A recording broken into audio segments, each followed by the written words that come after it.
Ito yung puso ng saging na kinuha ko sa likod bahay. Kain po tayo. Ang ulam ko, sinigang na bangus na may puso ng saging. Ang ginamit na pang-asim, santol.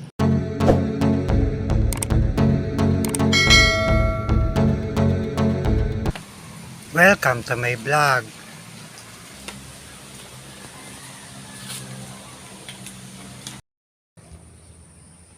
Dito ako sa likod bahay. Dahil nagsisimula ng umaraw, kaya kami ay gagawa na ng taniman ng gulay.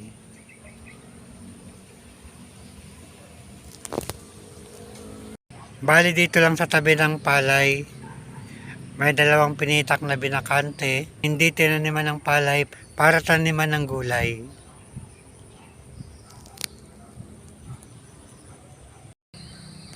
Nagagayak na kami ng tataniman ng gulay dito sa likod bahay.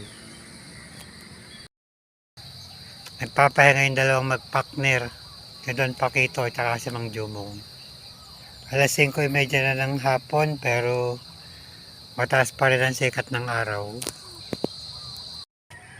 Ikinakama ng dalawa para magandang taniman ng gulay.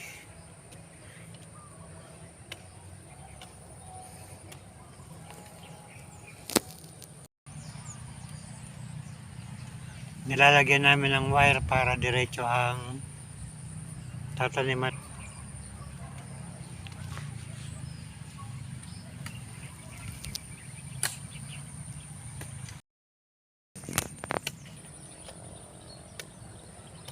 Maganda kasing tingnan kapag diretso na ganyan.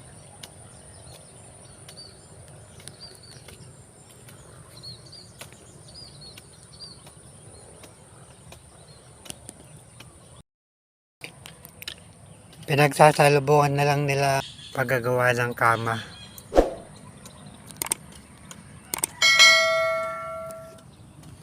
Ito yung tali niya para diretso.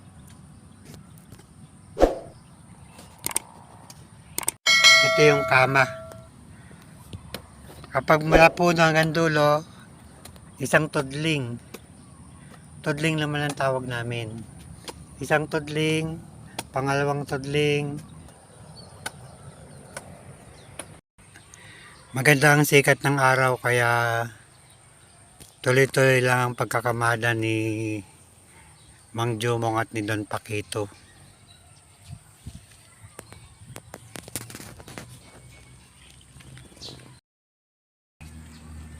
Natapos na nila yung kabilang pinitak.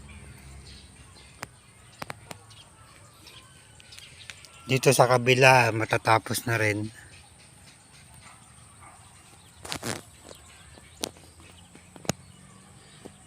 Ito yung tinaniman dati ng kamatis.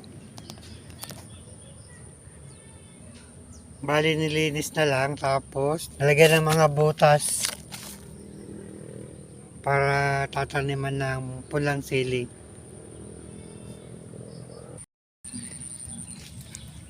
Ito yung pulang sili na tinatanim.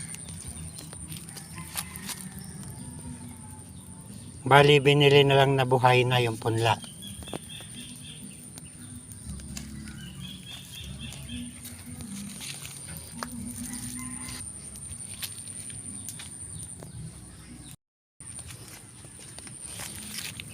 Bali yung pulang sili na itinatanim, ito yung tinatawag na siling Taiwan.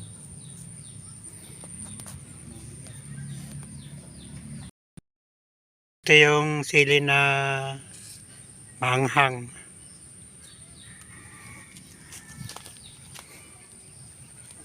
Hihinto mo lang magtanim, gawa ng babagsak na naman ang ulan.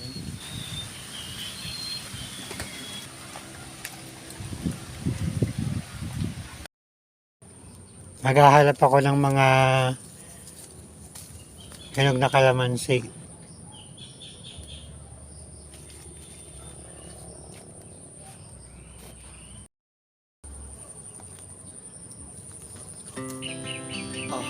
Akin ka na. To the city streets, we began to feel the fire. Ito na yung kinuha kong puso ng saging. Niluto namin. Kain po tayo. Ang ulam ko, sinigang na bangus na may puso ng saging. Ang ginamit na pang-asim, santol.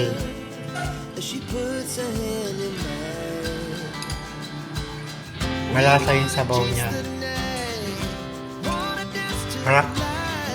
Ito yung puso ng saging na kinuha ko sa likod bahay. Nagtuloy din yung ulan kanina. Kaya nagtuloy na silang magtanim ulit. Dahil luminto na ang ulan.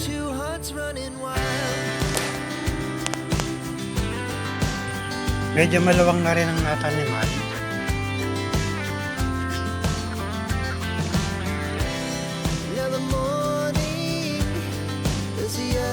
Hindi naman masyadong lumakas ang ulan, huminto din, kaya tinuloy ang pagtatanim.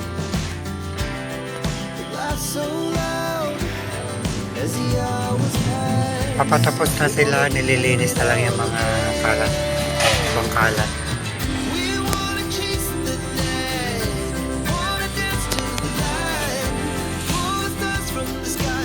Tabi-tabi po, no.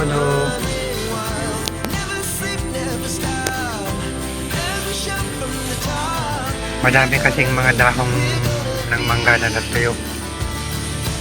Nahulog ng ulan. Medyo maluwang na rin naman ang natang na kanina.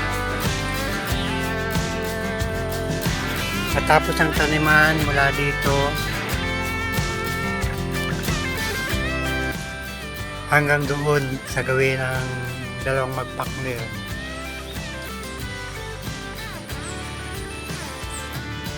Bali sa gawin pa lang natin yung natatapos na taniman. Itong gawin naman nato, hindi pa tapos si gayak, baka bukas pa lang mataniman. Kung gaganda ang panahon.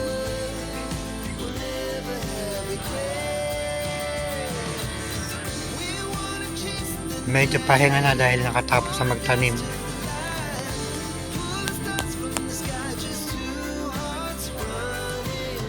Nakatapos ang magtanim dito sa gawin nato. Bukas naman uli dahil hapon na.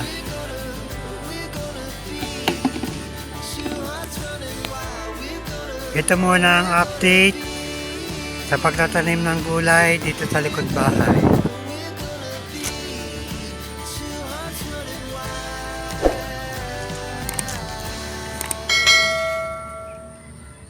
Until here. Thanks for watching.